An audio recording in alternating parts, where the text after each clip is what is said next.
On behalf of the nearly 300 employees here at the Northwest Ohio facility, as well as the more than 3,000 employees we have in this great state of Ohio, and as well over 30,000 employees we have for our region at CSX, welcome to the most technologically advanced, environmentally friendly terminal in North America.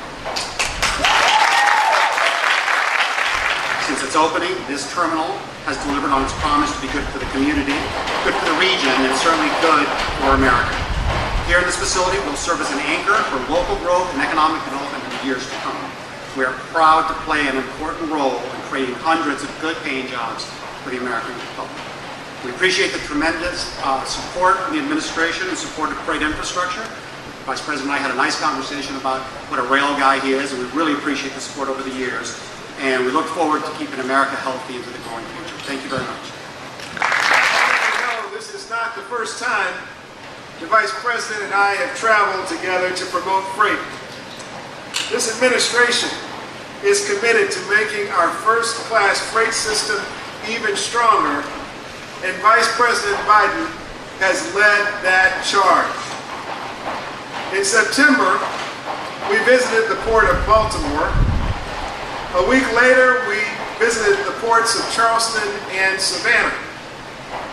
And by the way, in all those places, there are folks across the political spectrum who get the fact that infrastructure makes jobs happen in America. Vice President Biden understands that these ports are the gateways to our future economy, a future that starts with a wider Panama Canal and larger vessels loading and unloading more and more freight. In the middle of the Civil War,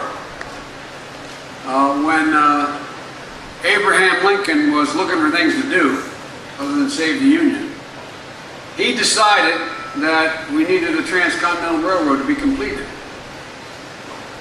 Although the far Northwest and the upper Midwest had nothing to do with the Civil War as a practical matter, he went out there and decided that it would incentivize private companies $17,000 a mile if they lay track across the United States.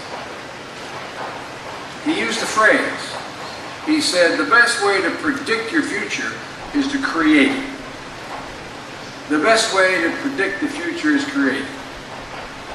And anybody who wonders whether or not infrastructure should be a bipartisan thing, let's go back to the Republican named Lincoln in the middle of the Civil War, who was far-sighted enough to know that the transcontinental railroad was critical. And it's generated hundreds and hundreds of billions of dollars and tens of thousands of miles of rail track. Just as Lincoln created the future, the people on this stage are creating the future here. Starting with Governor Strickland, picked up by Governor Kasich, and also by CSX, they're creating the future. And out of that, because of the imagination of a guy named Ray LaHood, a Republican who was the Secretary of Transportation, he came up with this idea that Secretary Fox has followed through on. He's called these Tiger Grants. They're completely different. And we put $1.5 billion available for the Tiger Grants. Again, people howled, and what do you got? You're wasting government money. What are you doing? Well, the truth of the matter is, the implementation of these Tiger Grant program, which can invest directly in critical projects, has the incredible effect of leveraging state capital and private capital. I was talking very briefly with Mr. Munoz, but for the $98 million in Tiger Grants, even though CSX funded all what we're standing here doing, there would be no national gateway.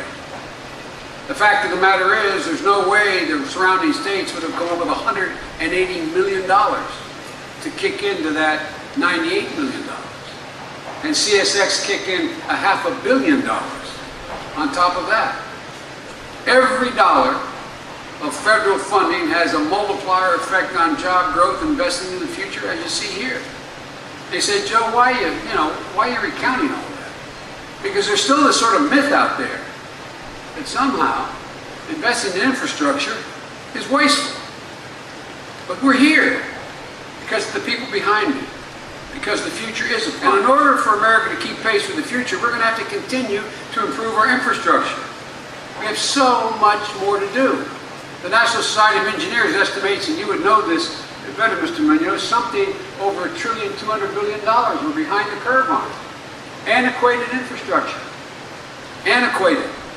Airports, ports, locks, dams.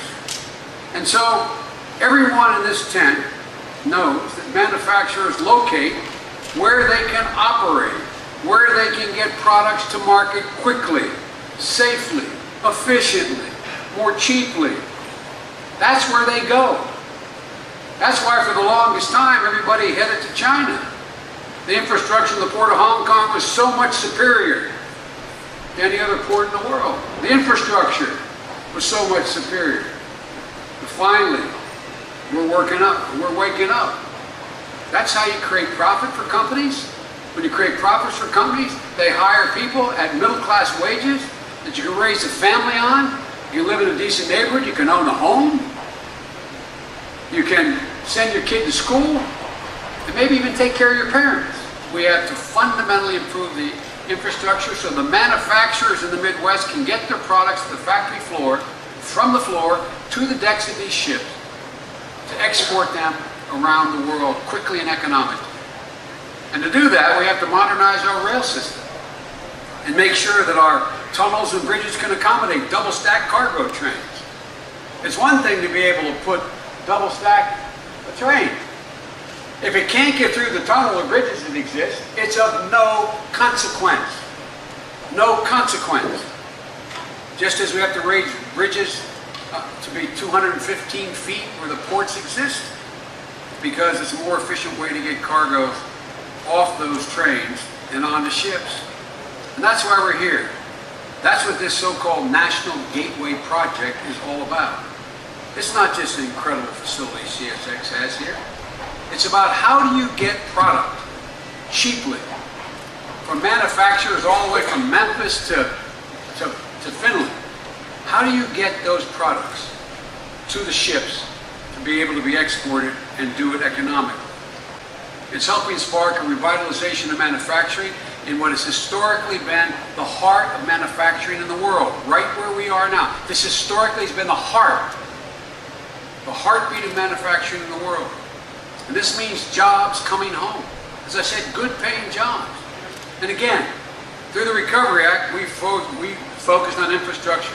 At $48 billion, we used to improve 6,000 miles of rail, more than 350,000 miles of road, bridges, 20,000 bridges replaced, altered and changed. Well, this is a continuation of that process.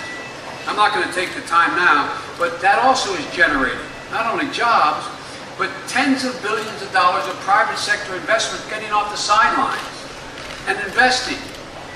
In September, we finished phase 1 of the National Gateway Project. Now you can carry double-stack containers all the way to Chambersburg, Maryland, halfway to the ocean.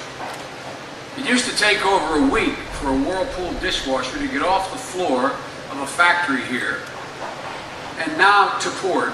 Now it takes 2 to 3 days. That means profit for Whirlpool. That means the 3,000 jobs in Finley plant, they're going to continue because they're going to continue to make money. When the National Gateway Project is finished, shippers in the Midwest will save $140 million a year in transportation and shipping costs, logistic and shipping costs. That's $140 million off their bottom line, added to their bottom line.